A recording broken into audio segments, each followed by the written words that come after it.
Yeah. And do you like what the young kids are doing? Some of it is good.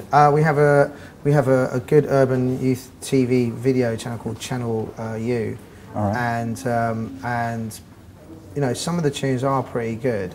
But the only problem I have to say is a lot of them all sound the same and it all look the same. There's not enough individuality, and until that happens, I don't think their scene will grow big enough, because they're all talking about, and they're all talking about the same thing as well. Yeah. Obviously, you had a few, you know, guys that have, you know, like Dizzy Rascal and like Kano, sort of out of that scene, and Wiley, you know, and all that sort of. But then all the kids kind of, they try and copy each other, which is a shame, because there is a lot of talent there, you know. Yeah.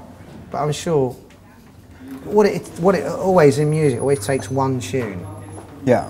One tune to influence to steer something in another direction. So there'll be like whatever, you know.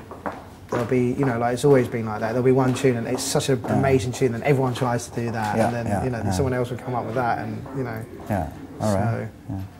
Aren't you, as freestylers, afraid that to be called like outdated or by critics, like you're a '90s act or something? Look at Kylie Minogue. She's been going. She's been going '80s, '90s, and noughties. I don't know. You know, our music's pretty current. It's made in a you know, I think our music's pretty current. I don't, you know, if they're going to say that, then that's, you know, that's fine. You're never going to please everyone, you know. There's always going to be haters. So yeah.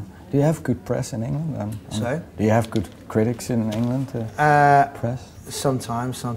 Oh, yeah. In England, it's very hard.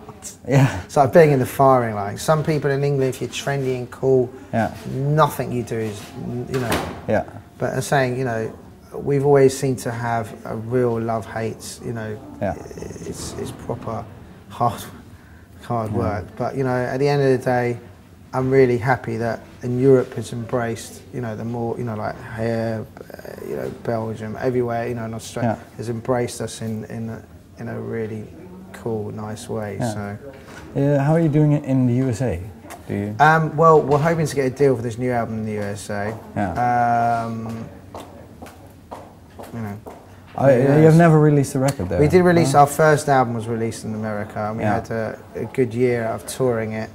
Then obviously, like the second album, we had lots of problems with the label in the UK and in America, because they just went under. And then obviously the last album, they just did some distribution sort of deal and stuff. Yeah. But with the advent of like even like the MySpace thing, which has been really good, like I'm getting so many Americans like adding themselves and loving Push Up. You know, people have never heard this record before, and I think, you know, maybe if we do a deal in America, we'll put that on this album, because it never came out there. So, and I think that's definitely a good way of marketing your music, the MySpace thing. So. Okay. Well, good luck to you. I think we have to leave it to this point. No worries. Thank you. Thank you.